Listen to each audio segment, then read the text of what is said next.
Hello again. In this video we will be discussing the recipe function in EBPro. I will demonstrate how to create a new recipe, how to store and retrieve recipe data, and how to export and import recipes. So, let's get started. In the interest of time, I went ahead and created a project ahead of time. But to start with, when you want to create recipe records, you need to go into System Parameters from the home screen and System Parameters, and under the Recipe Database tab you will need to click Add a New Recipe and give the recipe a name, and then you need to start adding items to the recipe. So far here I've added temp and pressure, and I'm going to go ahead and call it gallons, and I'm going to give it one space.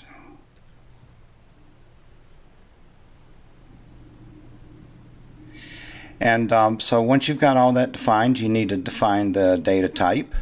Here I'm doing 16-bit unsigned integer on all of them, but you can define whatever data type you want. So if you had a 32-bit value, the size here naturally would be 2. If you selected an ASCII value, then you would have the option to define the number of registers based on the amount of ASCII characters you needed. And then here again, display width, and then if it's a numeric value, then you can put in a decimal, and then here you can define the alignment. So we can go ahead and click OK.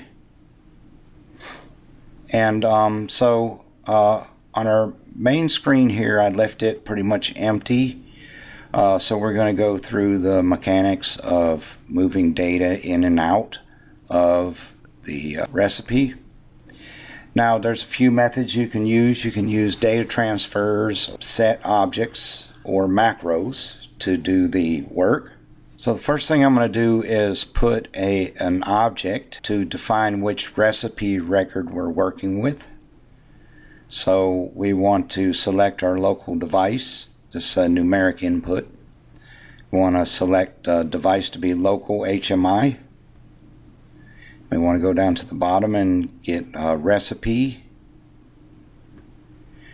And so we only have one recipe defined so far. And for this numeric entry, I want to check selection. That decides which recipe number you want to select to either input or extract data from. So let me just double check our format. We're okay there. Now from the Project tab, you can access the recipe record database.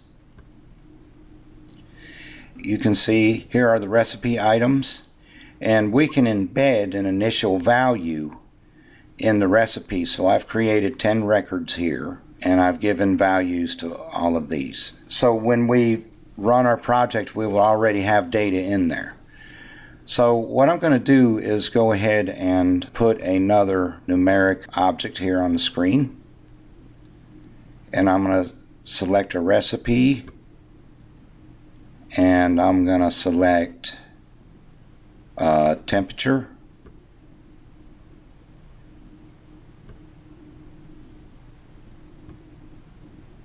So I'm going to go ahead and run a simulation real quick offline.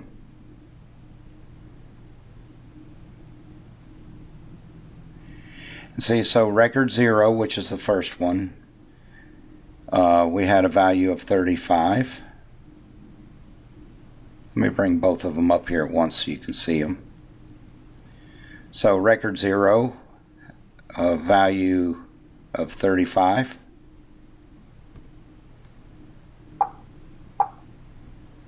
Record 1, 45.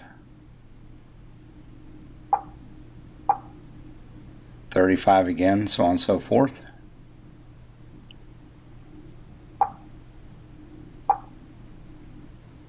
Zero. That just displays how we can parse through the recipe to see which one is active at the time. So I'm going to go ahead and use some local registers here. Let's see what we got used up.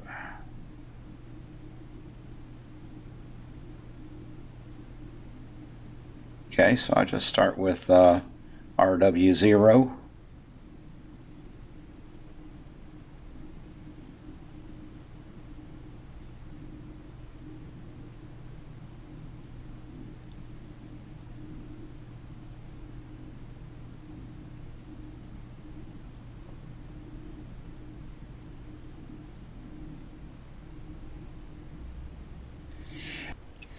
Now we will need to create a couple of objects to, first of all, move the data from our origin register into our recipe record. And then in this current model that I'm working with, we will also need to add a second button to save the record or update the record from the recipe buffer to save it into the record.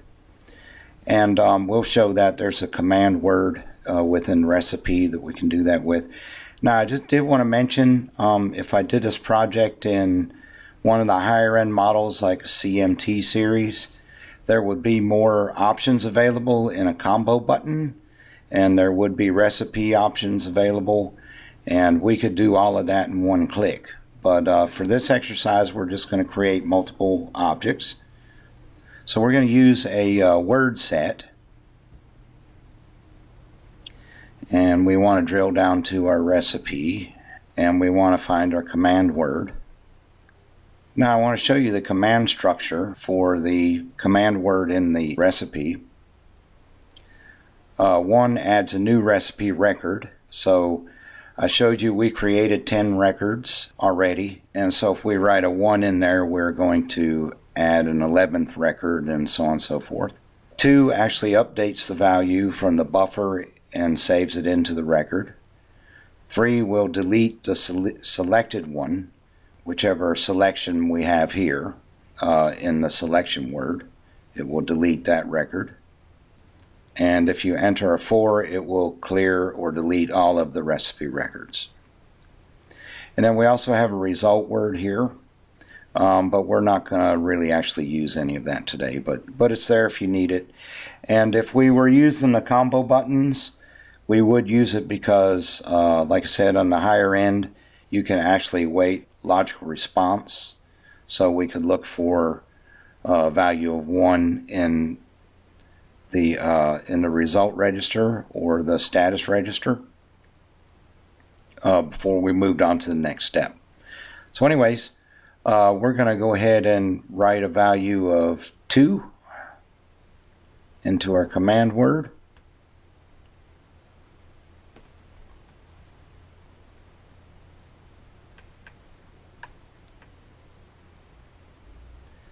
That's going to be our save button.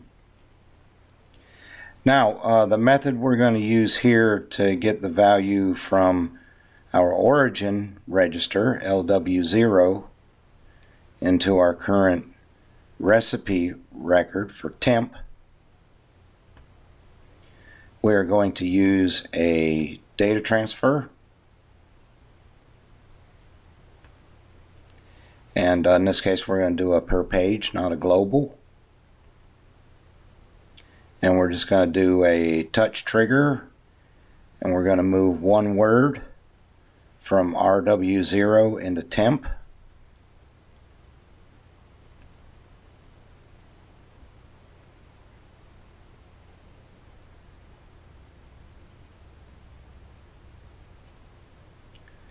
And while we're at it, I'm going to go ahead and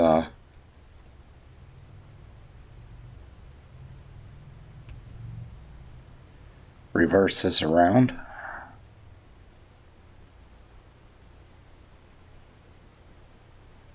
So we can move data back out of the recipe.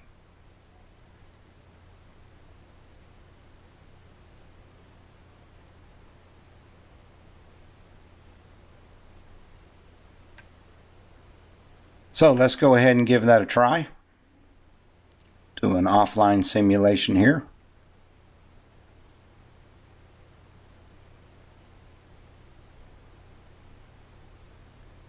So here we're at record 0 or 1, and I'm going to transfer a value of 1 into it and then save the record.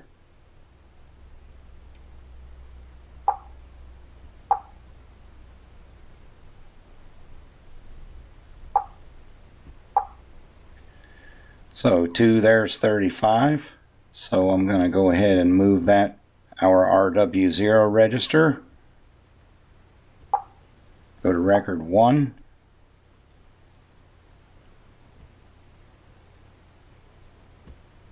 and save that over in there. Save it.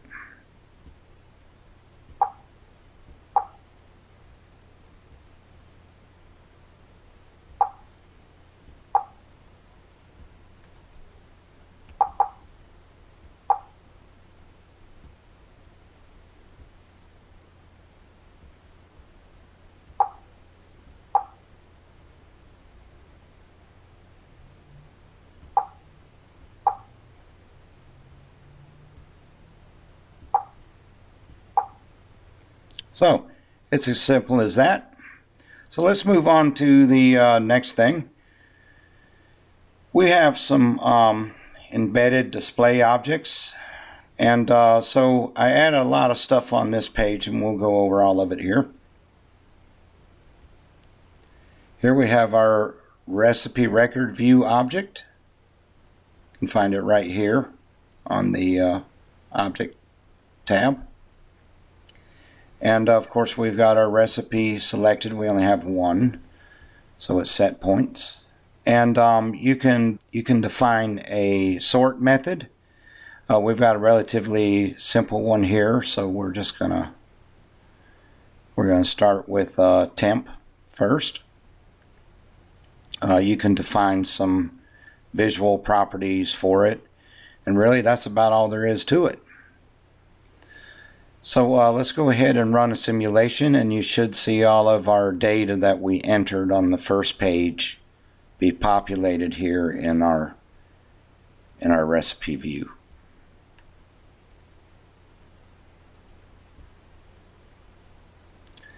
So here's all of our new records in here. Actually, I did this backward.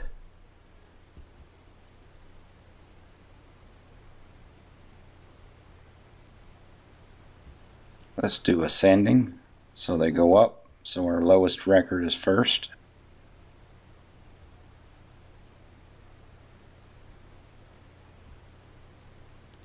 So there we go.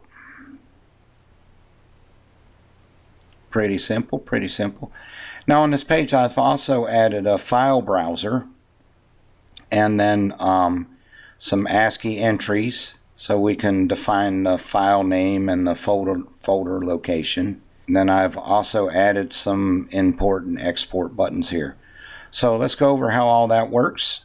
And when I demonstrate this, I'll actually load it into a physical machine and put a USB drive in there so that you can see the data move in and out.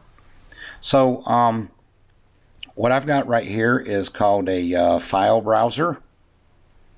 You can find it right here on the object tab.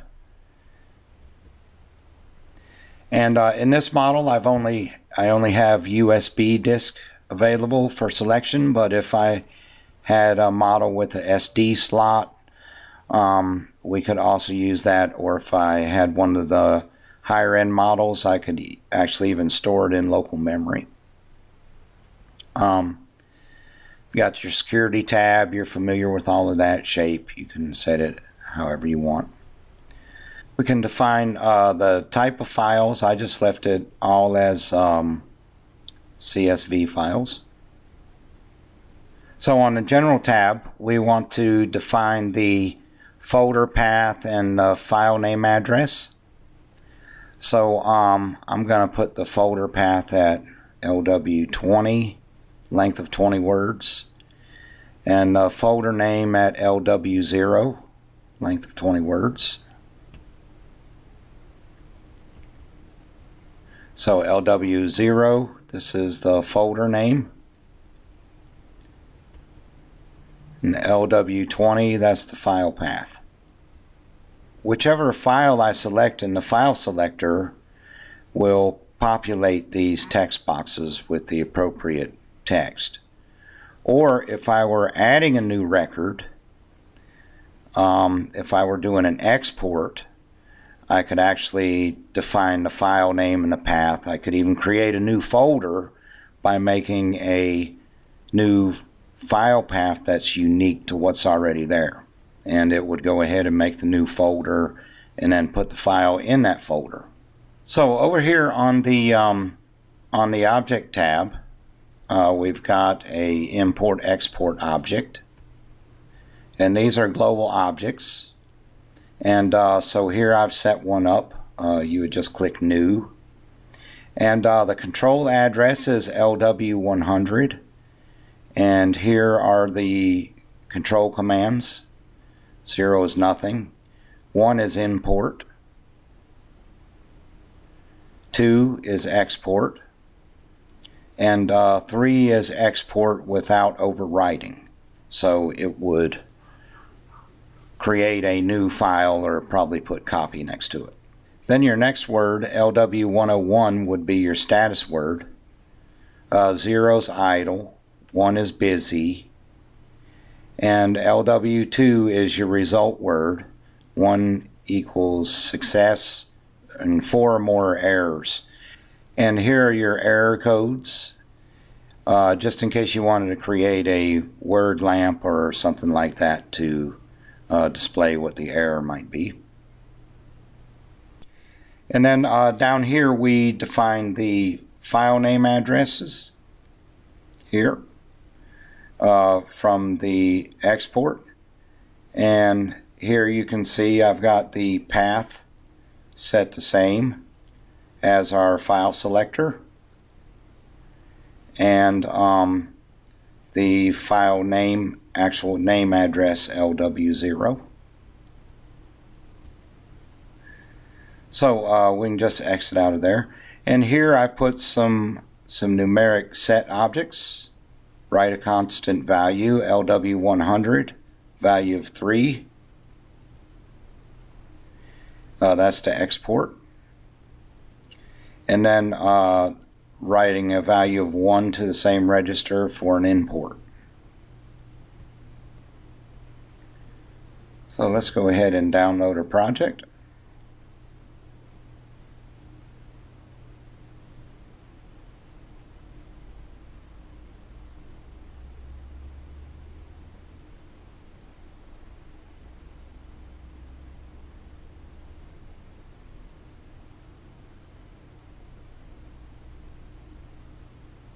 So I'm going to bring up VNC Viewer here.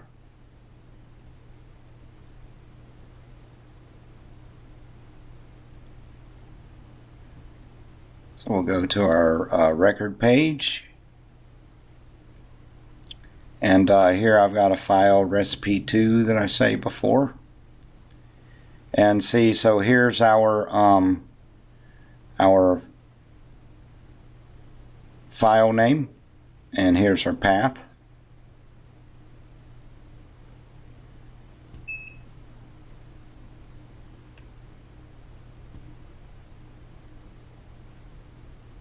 So I'm going to give it a new name here. I'll just do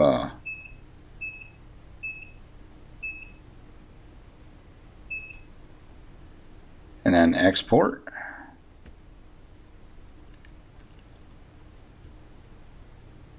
And so here's our new folder we made.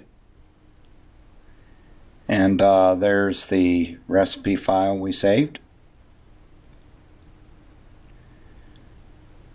So pretty cool. And we could do the same thing with an import. So we'll go back over here and go to recipe2 to this file and import it. And it's as simple as that. So what I'm going to do is go back over here and See, that was 1 on record 0. So I'm going to go ahead and change this to a 2.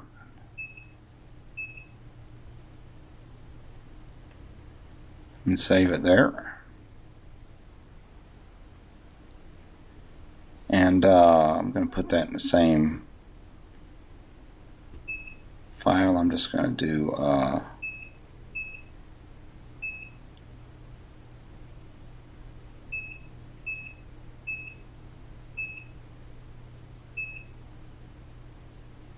and I'm going to export that.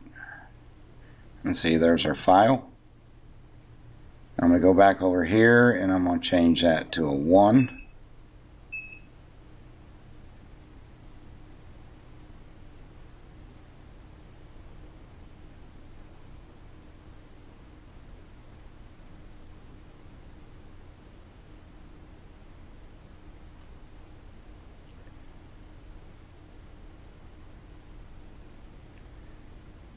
And then we're going to select this one and do an import.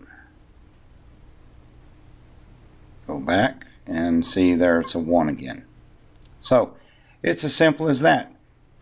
Thanks for watching, and be sure to come back and see more of our instructional videos.